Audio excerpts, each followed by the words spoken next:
الحمد لله القائل ليس عليك هداهم ولكن الله يهدي من يشاء وما تنفقوا من خير فلأنفسكم وما تنفقون إلا ابتغاء وجه الله وما تنفقوا من خير يوفى إليكم وأنتم لا تظلمون. أشهد أن لا إله إلا الله وحده لا شريك له وأشهد أن محمدا عبده ورسوله. اللهم صل وسلم وبارك على سيدنا محمد وعلى آله وأصحابه أجمعين. أما بعد، فيا أيها المسلمون اتقوا الله، أوصيكم وإياي بتقوى الله فقد فاز المتقون. قال الله تعالى: يا أيها الذين آمنوا اتقوا الله حق تقاته ولا تموتن إلا وأنتم muslimun. Sidang Jumat yang dirahmati Allah sekalian, beberapa hari lagi insyaallah kita akan menyambut kehadiran Idul Adha dan melaksanakan ibadah korban. Sebagaimana yang kita maklum bahawa menyembelih korban itu adalah sebagai bukti pengorbanan seseorang hamba untuk tujuan beribadah dan takarubkan dirinya, yang menghadirkan dirinya kepada Allah Subhanahu wa Ta'ala. Mudah-mudahan segala pengorbanan, kebajikan dan amal soleh kita itu akan diterima oleh Allah Subhanahu wa Ta'ala, dan ianya menjadi saksi kebaikan kita di dunia dan di akhirat, dan akan mencetuskan taqwa Allah. Sidang Jumat yang berbahagia, bagi umat Islam, kisah pengorbanan yang dilakukan oleh Nabi Ibrahim alaihissalam ketika peristiwa korban anaknya Nabi Ismail adalah suatu manifestasi ketundukan dan lambang ketaatan yang cukup tinggi dan menjunjung kita perintah Allah Subhanahu wa Ta'ala. Daripada peristiwa inilah telah disyariatkan dan dihubungkan dengan ibadat haji dan ibadat korban yang disambut setiap tahun. Ketaatan yang ditunjukkan oleh Nabi Ibrahim dan juga anaknya Ismail alaihi wassalam terhadap perintah Allah Subhanahu wa Ta'ala yang sememangnya terkandung di dalam Al-Quran ini adalah lambang ketakwaan seorang hamba terhadap penciptanya. Umat Islam perlu memahami bahawa setiap peristiwa dan kisah-kisah yang dipaparkan di dalam Al-Quran adalah sesuatu yang mesti diambil pengajaran dan iktibar darinya. Firman Allah Subhanahu wa Ta'ala dalam surah Yusuf ayat 111, "Laqad kana fi qasasihim 'ibratun li ulil albab ma kana hadisan yuftara walakin tasdiqal ladzi baina yadayhi wa tafsila kulli syai' wa hudan wa rahmah liqaumin yu'minun." Sesungguhnya kisah para nabi itu mengandungi pengajaran bagi orang yang mempunyai akal fikiran. Al-Quran itu bukanlah cerita-cerita yang direka, tetapi ia menjelaskan apa yang tersebut di dalam kitab-kitab yang sebelumnya dan sebagai keterangan yang menjelaskan segala sesuatu serta menjadi hidayah dan rahmat bagi kaum yang mahu beriman. Begitulah kisah pengorbanan yang ditunjukkan oleh Nabi Ibrahim alaihissalam terhadap perintah Allah Subhanahu wa Ta'ala yang menciptakan dirinya. Semoga kesan penghayatan kisah Nabi Ibrahim dan Nabi Ismail alaihi wassalam itu akan dapat memotivasikan dan mendorong diri kita agar terus berusaha untuk menjadi umat yang terbaik serta tunduk dan patuh kepada Allah Subhanahu wa Ta'ala. Suatu persoalan yang perlu dilontarkan kepada diri kita ialah, adakah kita hari ini telah menjadi seorang hamba Allah yang benar-benar memiliki ciri-ciri pengorbanan yang sama seperti pengorbanan Nabi Ibrahim dan Nabi Ismail alaihi wassalam? Sidang jemaat yang dirahmati Allah Subhanahu wa Ta'ala sekalian, kisah kehidupan Rasulullah sallallahu alaihi wasallam juga jika dikaji dan dipahami jelas memaparkan kepada kita bahawa perjalanan hidup Rasulullah sallallahu alaihi wasallam itu sebenarnya penuh dengan pengorbanan diri, pengorbanan emosi serta harta benda dan jiwa raga yang berlaku secara langsung kepada baginda sallallahu alaihi wasallam. Oleh itu Allah Subhanahu wa Ta'ala telah memerintahkan kepada kita agar menjadikan kehidupan Rasulullah sallallahu alaihi wasallam sebagai contoh teladan yang unggul. Firman Allah Subhanahu wa Ta'ala dalam surah Al-Ahzab ayat yang ke-21, "Laqad kana lakum fi Rasulillahi uswatun hasanah liman kana yarjullaha wal yawmal akhir wa dzakarallaha katsira." Sesungguhnya bagi kamu pada diri Rasulullah SAW itu model ikutan terbaik, yaitu bagi orang-orang yang sentiasa mengharapkan keridhaan Allah dan balasan baik hari akhirat, serta dia pula banyak menyebut dan meminati akan Allah Subhanahu wa Ta'ala. Firman Allah Ta'ala ini memberi gambaran bagaimana Rasulullah SAW sentiasa berhadapan dengan ujian dan tekanan, namun dengan jihad dan pengorbanannya ianya mampu ditanami. Maka umat Islam hari ini perlu menyadari bahawa dalam kehidupan mereka mestilah ada konsep pengorbanan yang perlu dicatatkan sebagai suatu perkara yang mesti diperjuangkan dalam kehidupan ini bagi melayakkan diri mereka untuk mendapatkan keredaan di sisi Allah Subhanahu wa Ta'ala. Sidang Jumaat yang dirahmati Allah, pertembungan antara hak dan batil adalah suatu sunnatullah. Ini adalah kerana kedatangan Islam itu adalah untuk menghancurkan dan menghilangkan kebatilan. Firman Allah Subhanahu wa Ta'ala dalam surah Al-Isra ayat yang ke-81, wa qul ja'al haqq wa zahaqal batil innal batila kana zahuqa. Dan katakanlah, telah datang kebenaran yang Islam dan hilang lenyaplah perkara yang batil, yakni kekufuran dan syirik. Sesungguhnya yang batil itu pasti akan lenyap. Lantaran itu, untuk melihat Islam itu dimuliakan dan dimenangkan, mengatasi kepercayaan dan cara hidup yang lain, maka umat Islam perlulah sanggup bersedia untuk berkorban demi agama kita Islam ini. Satu persoalan yang mungkin timbul, adakah umat Islam hari ini telah memiliki jiwa yang sanggup berkorban untuk memperjuangkan agama Islam? Sejarah kehidupan Rasulullah SAW dan para sahabat telah menunjukkan kepada kita bahawa mereka sanggup berjuang demi agama yang tercinta ini.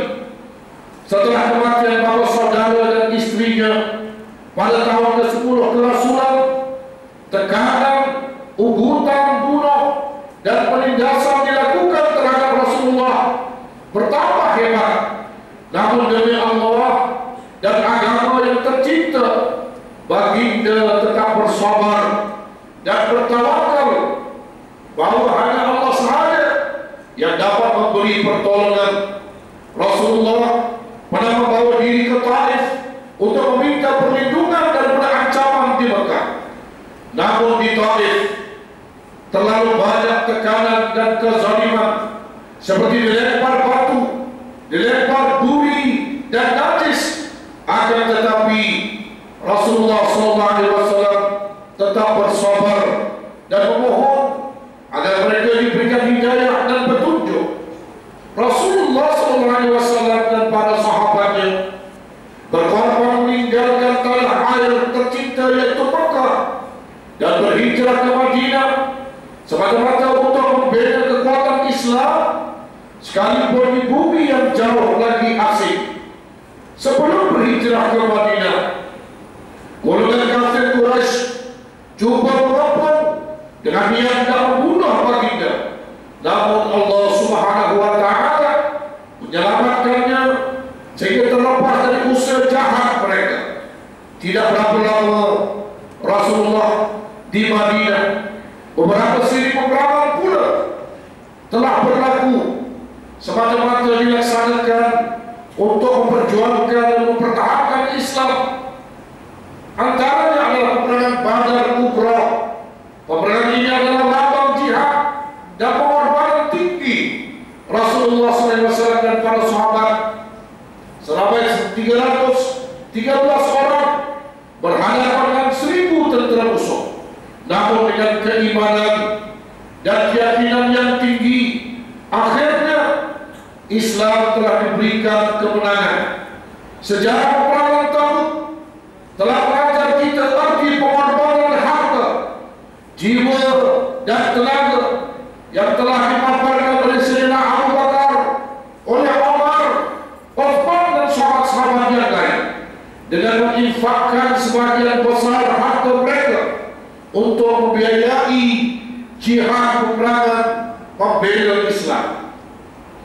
Malah telah banyak siri-siri peperangan lain yang menggambarkan pengorbanan Rasulullah SAW dan para sahabat mempertahankan akidah dan Islam yang seharusnya dihayati oleh generasi kita pada hari ini. Semangat inilah yang telah berjaya mengangkat Islam sebagai suatu cara hidup semenjak lebih 1400 tahun dahulu. Mereka sanggup berkorban dengan harta dan nyawa mereka demi kerana Allah dan Rasulnya. Firman Allah Subhanahu wa Ta'ala dalam surah Al-Hujurat ayat 15, innamal mu'minuna alladzina amanu billahi wa rasulih thumma lam yartabu wa jahadu bi amwalihim wa anfusihim fi sabilillah ulaika humus shaliqun.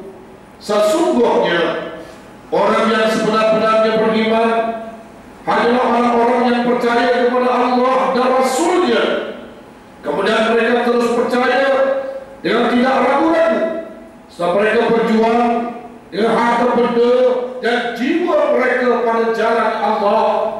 Mereka itulah orang-orang yang benar pengakuan imannya.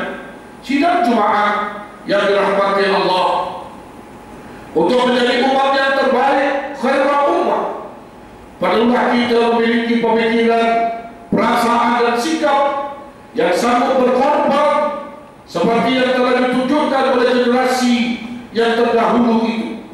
Lihatlah bagaimana musuh-musuh umat Islam yang diketuai oleh Zionis pada hari ini begitu rakus dalam menguasai dunia umat Islam serta menyebarluaskan ideologi kapitalisme ke seluruh dunia Islam. Realiti di bumi Palestin, khususnya di Gaza, hari ini di Mesir, Afghanistan, Iraq, Syria dan beberapa negara lain memberikan gambaran jelas kepada kita akan sikap dan tidak tanggung mereka yang sentiasa rakus memusuhi Islam. Kuncu-kuncu mereka yang terdiri dari negara Amerika Syarikat sanggup mengorbankan harta dan nyawa rakyatnya semata-mata untuk memastikan ideologi kapitalisme yang mereka anuti itu tersebar ke seluruh dunia, khususnya ke bumi dan negara umat Islam. Sidang Jumaat yang dirahmati Allah, umat Islam wajib berkorban dan berjihad dengan apa sahaja untuk mempertahankan dan membela negara dan umat Islam yang ditindas oleh musuh Islam, baik berupa wang ringgit, ketenteraan, perubatan, pendidikan, pembangunan, maupun tenaga kerja manusia dan lain-lain. Perlu dikorbankan, perlu dijihadkan untuk mengangkat martabat umat Islam itu. Sekiranya pengorbanan dan jihad umat Islam tidak digandakan, tidak mustahil akan berlaku cengkaman terhadap negara-negara umat Islam seterusnya. Umat Islam di bumi Palestin, bumi tempat terletaknya Masjid Al-Aqsa sebagai kiblat pertama umat Islam dan masjid ketiga termulia selepas Masjidil Haram dan Masjid Nabawi, kini masih lagi berada di bawah kekuasaan rejim kufur Yahudi laknatullah. Bila juga nasib umat Islam di bumi yang lain secara keseluruhan masih lagi berada di bawah penguasaan kufur secara langsung maupun tidak langsung. Kini Suriah dan Mesir pula menghadapi krisis peperangan sesama sendiri yang boleh menggugat kedaulatan Islam, dan kita percaya di sebalik tabir itu perancangan dari musuh Islam menguasai negara-negara ini agar tidak mengizinkan Islam dan perjuangannya naik di singgahsananya, justru bagi mengembalikan kedaulatan Islam dan umatnya. Suatu pengorbanan dari seluruh dunia umat Islam amat diperlukan. Adakah kita umat Islam hari ini telah bersedia untuk melakukan pengorbanan sendiri dengan sambutan hari raya Kurban yang akan datang ini? Sidang Jumaat yang berbahagia, kita yang memiliki jiwa berkorban akan senantiasa terpanggil untuk melaksanakan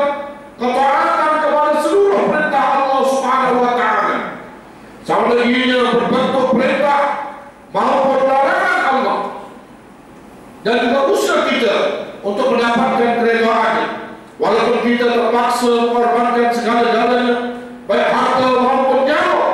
Kita wajar memahami bahawa kewujudan kita di dunia ini adalah semata-mata untuk mengabdikan diri sepenuh-penuhnya kepada perintah Allah Subhanahu wa ta'ala. A'udzu billahi minasyaitonir rajim. Infiru khifafan wa thiqalan wajahidu bi amwalikum wa anfusikum fi sabilillah. Dzalikum khairul lakum in kuntum ta'lamun. Pergilah kamu beramai-ramai untuk berperang pada jalan Allah, sama ada dengan keadaan ringan maupun berat, yaitu sama ada dalam keadaan susah ataupun senang, bersemangat ataupun tidak bersemangat, dan berjihadlah dengan harta benda dan jiwa kamu pada jalan Allah untuk membela Islam. Yang demikian apakah baik bagi kamu jika kamu mengetahui At-Taubah ayat 41. Barakallahu li wa lakum bil Qur'anil 'azim wa nafa'ani wa iyyakum bima fihi min al-ayati wa dhikril hakim wa taqabbal minni wa minkum tilawatahu innahu huwas sami'ul 'alim. Aqulu qawli hadha wa astaghfirullahal 'azim li wa lakum lisairil muslimin wal muslimat wal mu'minin wal mu'minat fastaghfiruhu innahu huwal ghafurur rahim. Amin ya Allah.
Justru kami mohon kehadiran-Mu ya Allah, tetapkanlah iman kami, tingkatkanlah amal kami, kukuhkanlah perpaduan di kalangan kami, murahkanlah rezeki kami, tambahkan kami dengan ilmu dan kemahiran, suburkanlah jiwa kami dengan akhlak mulia, lindungilah kami dari ujian-Mu yang berat seperti kemarau panjang, banjir besar, wabah penyakit, persengketaan dan lain-lain, supaya hidup kami akan senantiasa bertambah makmur dan berkah. Ya Allah, bukakanlah hati kami untuk sentiasa mendirikan ibadat solat 5 waktu sehari dan semalam.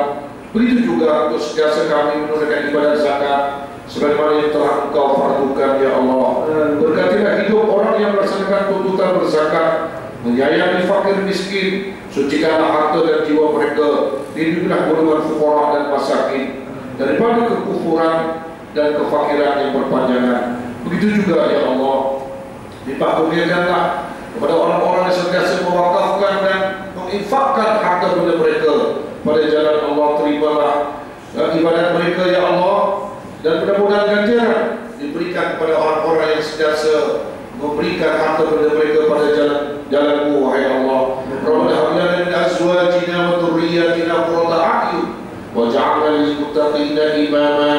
Rabbana atina fid dunya hasanah wa fil akhirati hasanatan wa qina adzaban nar.